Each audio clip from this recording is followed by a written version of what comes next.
Crockers Cars, located in Lebanon, Oregon. We've been providing the finest pre-owned cars, trucks, SUVs, RVs since 1983. Crockers Cars has been in business for 31 years, offering quality used vehicles. With our experience and professionalism and the no-hassle buying, customers really do come first here at Crockers Cars. Crockers Cars, where quality is the difference. Give us a call, 541-258-2175, or look us up on the web, crockerscars.com, for a full line of inventory. And make sure you mention that you heard it here on Northwest Dirt News.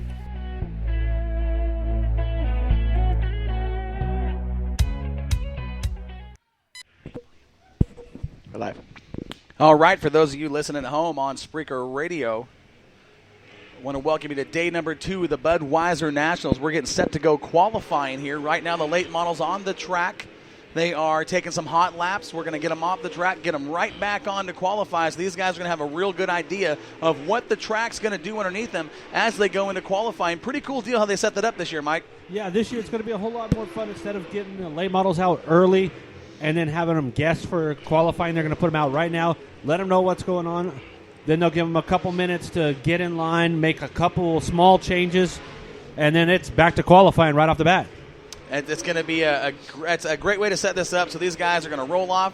They'll probably just do a quick little check on whatever they need to check, and we're going to roll them back on and get them on the clocks. We've got the qualifying list in front of us on who's going to be coming onto the track and win. And this is going to be a great night of racing here. Night number 2 at the Budweiser Nationals. You know how it goes. It is go time from the drop of the green, and these guys are. There is no lack of anticipation tonight. Not here at the Budweiser Nationals at Bakersfield Speedway. Everything's giddy up and go from the get-go. And it's nonstop. You hold your breath until probably about 10:30, 11 o'clock tonight. And we've got the second cars of a group of cars rolling on for hot laps for the late models. Jeremy Shank and Bobby Hogue are going to lead those cars onto the track. Shank finished second last night. Great run for Shank, who only making his only appearance here in 2016. He's coming out of the Pacific Northwest. The 2E, that's Ethan Dotson out there tonight. So the white 2. Which the folks at home cannot see, are that's Bobby Hogue's car. Right. So look at this group of cars on the track to test the waters right now. You've got Shank, Ethan Dotson, very fast in the modified. You've got Bryson James, Steve Drake, and the Sandman Rob Sanders out there hot lapping right now. And Eggleston. And Bill Eggleston in the 15. That's right. I mean, talk about a Shark Tank right now. Yeah, that's a great heat race anywhere. We have a couple cars. We're talking about in our earlier broadcast, our pre-race, is that, everybody's moving to the top. The 2 cars that are running to the bottom right now, that is going to be the 15, and, of course, the 2 of Bobby Hogue. That's Ethan Dotson. Or Stephen Dotson. The weirdest part about it is that, we're talking about how now this track is literally already black. It's taken a ton of rubber already. Well, we've already told you throughout the night or throughout the day number 2 is a very different racetrack than what we see on night number 1 because it gets burned up quick, it goes slick, and these guys are going to have their hands full. It's going to test the talent of every one of those drivers in the cockpit of these high horsepower late models. And these guys are pumped. We did live interviews with Sandman, Rob Sanders, Childress, Tony Tost, and almost all of them said the same thing. They're expecting a dry, slick track. It's going to blow off, clean off quick, and they're hoping to get the chassis set up nailed. So far, the guy that's done that all year has been Steve Drake, who has basically swept the season up until last night. Right. Last night was the first time that he didn't wind up in victory lane here at Bakersfield Speedway this season. But it wasn't because he didn't try. Oh, no. He was working on it. He was up on the wheel. Get-go.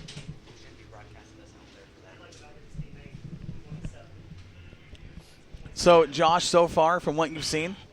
So far, this has lived up to everything imaginable that Bakersfield has brought. Every rumor, every story, every drama field from the hobby stocks, street stocks, American stocks. Now we lost a race, we gained another race. We lost one class and picked up 2, so we're actually a class ahead of what we had last night. Right. And I feel sorry for Soley and Smith who got to call all those races. Right. Last night I got to apologize to you because I told you when we get to this place, it's going to roll off, bang, bang, bang, bang, bang, bang. There are no brakes.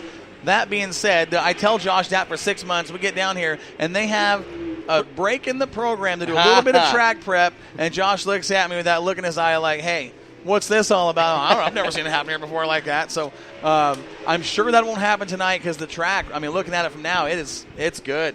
It's a good racetrack. It definitely gave Soley and Smith a little bit of break because of all the stuff that they do Man, they got 7 classes, or close to 7 classes tonight that they have to go through. And it's repeatedly over and over and over. And as soon as you're talking about one class leaves the track, the next class comes onto the track.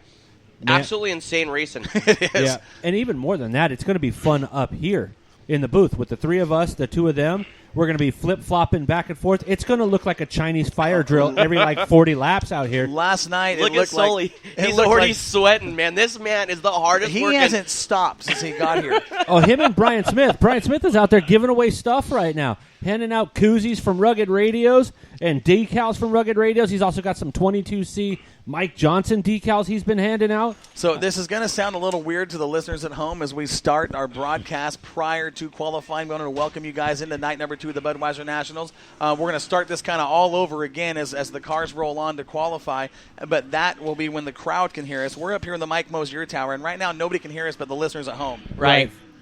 And thank you guys for listening in and tuning in, man. We couldn't have done anything without you guys, the listeners. Man, how many listeners did we have last night? Last night's broadcast, during the feature, we had 20,211 listeners. This thing gets bigger and bigger every year. Yeah. Now, prior to It that, does. the most we've ever had was 17,000 live. Right. So- I think we had 15 last year at the Bud. We have 14 on night 1, and I think 15, 16 on night, just under 17,000 on night 2, and we've already destroyed that on night 1, and hopefully we can pick that up here on night number 2. Yeah, and once again, we've got to thank all you guys that are tuning in We want to thank on a all regular of our, basis. Thank you so very much. no, we want to thank Nicholas Johnson. How you doing, brother? The one and American Nick stock. Johnson? Yes. This the kid that you in thought the was yellow- running out there running for like 30 years doing absolute amazing runs. No, this kid, young whippersnapper. yeah, out Nick, here. the great surprise. Thanks for joining us here in the Mike Mosier Tower. Dude, how old are you? 15. 15. 15 years old. How long Are you have you been kidding me racing? right now? I've been racing the American stock for 3 years now. This is the end of my 3rd year. Now, we were He talking still has braces on. He's a kid. This Man. kid is bad. Now, last night we were watching you drive, and I would have never have guessed it was a 15-year-old kid behind the wheel of that car. I warned you guys. These cats, they get after it at a young age out here, man. You go, You're not kidding. you know, you start with pedal Are we bikes qualifying? and stuff, and then next thing you know, you're in a race car at the age of 12. Are we qualified? You know, I'll tell you what. It's good to have you up here in the Mike Mosier Tower and stuff. You are just a young man, but I'll tell you what. You don't look more than 12? Yeah, I wasn't gonna say it or nothing like that, but man. So let's talk about your racing experience here at Bakersfield. Well, for the Bud Nationals myself, it's been rough 2 years. Each race I got wrecked by somebody or got taken out and never finished. You know how you fix that, right? You That's do what he did smarter. last night. You come out and put it on him. This kid kicked their tails That's last right. night. Or you take them out before they get you. He even lost a hood. Remember, his hood went flying up in On the air. restart. So, Lost the so hood, this is kept my going. so this is my question. When that hood came off, now my understanding is the rule package stuff here. You have to run each and every part, or you have to go to the back. Last night, that rule, it was my understanding and stuff like that. That's how it ran. That is not how it ran. So when you saw that hood come off, was like, oh man, all that downforce and stuff on my car is gone, or am I like hammer down? Let's keep going. I was more hammered down than keep going and hope for the rest. He never lifted. I mean, he never lifted until he got back to the yellow flag. I like this kid. You guys keep talking about this kid like it's a shock. He came out to Santa Maria, ran the Simpkins, won that one in the American stocks. First, I think that was what, your first or second time out at the track, goes out there, hammer down, leaves everybody in the dust, says, thank you for the check, thank you for the big trophy, I'm going back to Bakersfield. How many years of racing do you have underneath your belt? I believe 5 years. And has it all been in that car? No, 3 in Minidorfs and 2 in That's American right. stocks. Now, So for those the of you listeners guys at that home, don't know. what year is that Nova you run? What was that? What year is the Nova that you run? I think it's a 73 Cadillac Seville. So now, It's a Cadillac It's a Seville. caddy. It's not a Nova. Shut your up. mouth. Are Where you did you serious? find Caddy. that thing? So, Bought it off of Don Mead. That's right. That Oh was my Don Mead's old car from about A 5 years Cadillac. ago. Hold on. He When parked- was the last time you heard a Cadillac DeVille? my grandma had one when I was a kid. You know what I mean? He has one and he's a kid. That is awesome. You know, we were watching that car last night. It was actually sitting in the parking lot at Denny's when we pulled up. Yeah, to eat. it was. That's right. We were like, hey, check Try that out. That's to jack that car, but had no idea that it was a 15-year-old kid driving it. Man, Yeah, you tried to jack it, but you couldn't get in the door. Very talented. It's So a small you seat. run a small C. So it's night number 2. You picked up the win on night. You got what it takes to sweep the weekend. I mean, what's the feel out there in the field? I mean, There what's is going none. on? He's one and Oh, done. you guys are American off Stocks. tonight. Yeah. Man, that He sucks. just basked in the glory tonight. I was hoping to see you in action, kid. Yeah, I was hoping to race a hobby stock, but Oh, your dad didn't let you do it this time? no, I Because didn't. last time when you win at the Simpkins Memorial, he said if you win that one, you can run the hobby stock the next night. No, it was more money today Ah, because my okay. dad's on the track right now. So Where's your dad at? the 11 car. The 11 car right there. Right just there, going down going the in. front, just going into That- turn 1 That and 2. almost looks like Ron Brewster from our track up in the Pacific It Northwest. Very does. close, yeah. Now, does he like to run the middle groove like that? He usually he ran the bottom in his hobby stock. He's trying new things with his IMCA stock car. Good deal. These IMCA stock cars, These man, are cool. These are cool looking cars. Yeah. These are cars that you would find back east. So the ultimate goal for you, 15 years old, you're winning in the hobby stocks, American stocks. You're winning there. Where do you want to go as a driver? What's your goal? My goal for next year or for As you advance through the career, where do you want to go? Do you When want to you stay on the turn- dirt? Do you want to run late models, sprint cars? I mean, at NASCAR, what are you looking at? I'd like to run modifieds back east in Super Nationals. All right. See, All that's right. been here. Very cool. You know, Ethan Dotson and Cody Laney have brought a new type of advancement to these young kids coming in. It used to be, hey, we're all going to run mini dwarfs. After that, you get in a mini stock or an American stock, and that's about it. If you're really good, then you move on. Now these kids are like, nope, I'm going from American stock. I'm going to go maybe to a hobby or a sprint car, or I'm going to go to a modified, and I'm going back east to run with the big boys. See, that's a pretty cool goal because you don't hear a lot of kids at 15 say, I want to go back, he's run a modified. Most of the kids at 15, I'm going to cell phone. Right. I I want want to go be able to drive my mom's car. Right. No, this dude's like, you know what? I'm going to hammer down through my American stock. Matter of fact, not only did he hammer down with the American stock, he took his American stock at Santa Maria and ran in the hobbies and made the feature. There's Sully here. And for the last 2 years, I've seen that yellow car out there, and it's been beaten up, banged up, clips replaced. And so yesterday I said, this is it. I don't want to see the car next year. Have Dad buy a new car for you, Nicholas. I hope that'll happen. Nope, Or- new skin. That's all. We're gonna build a new car for next year. Are we getting set to go qualifying here? All right. All right, Nick, stick around. We're going to go qualifying. Okay, we're going to bring to the folks listening at home on Spreaker. We're going to plug into the PA here and bring it live to the fans in the grandstands. We'll talk a little bit more, okay? Thanks for coming up in the booth and talking with us, buddy. All right, Once thank you, again, guys. that's the Nicholas Johnson, the 1N American stock winner, first night at Bakersfield Speedway, Budweiser Nationals, victory lane.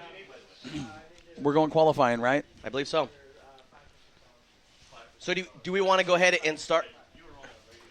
You want me to start the show, Sully? Sully, do you want to start show right now? Hey, we're getting ready to. Okay, go ahead and All open. All right, race fans here at Bakersfield Speedway. Welcome to night number 2 of the Budweiser Nationals up here in the Mike Mosier Tower. My name is Corey Pinfold with Moxie Media Promotions, being joined with Josh Warbus, my co-host, and Mike Patterson, a name you're familiar with here. We are getting set to go qualifying with your late model division. Looking forward to that. Last night we had some incredible racing with our late models. We were talking with Rob Sanders, did a live interview with him on Moxie Media and Promotions Facebook page, and that engine in that car, he says that's about as big and bad as they get. 452 cubic inches, pushing just over 1,000 horsepower in that number 10N car we're going to see in the track in just a few minutes. Yeah, but it's one thing to push that power. It's another thing to put that power to the ground. Well, on a dry, slick track like this, putting power on the ground, it's not about horsepower. It's all about setup. And that's one thing that Rob acknowledged. He acknowledged that, it's getting the car through the corners. Keeping the car free, but not getting it too tight, and getting through the corners here. He says that is what wins races at Bakersfield Speedway. Exactly. It's going to be a momentum type of track tonight, is who can carry their speed, their straightaway speed through the corners, be able to drive off without losing anything. Well, and that is given the track conditions out there right now, it's already a little bit dry. There is some moisture up on the top side, and we're going to see who uses that to their advantage. Josh, so far we've had a lot Josh of is talk. eating those Bakerfield chicken and those fries, are- and oh he my just God. sat on my radio. Hey, I just had My bad. seriously. There we go. They're the chicken strips here, fantastic. Aren't they, though? Outstanding. Fantastic, and the French fries are, even better. But man, so we did a little work down in the pit area today. And we talked to several drivers, Josh, and the key thing was getting the car set up for the dry slick. Everybody's talking about they know this is night number 2 of the Bud Nationals. They know that's what they're going to get, a dry slick track. It's going to burn up. They're trying to they said they want to blow the top off and have it smooth and slick all the way to the bottom of the top. And we'll figure out who is able to start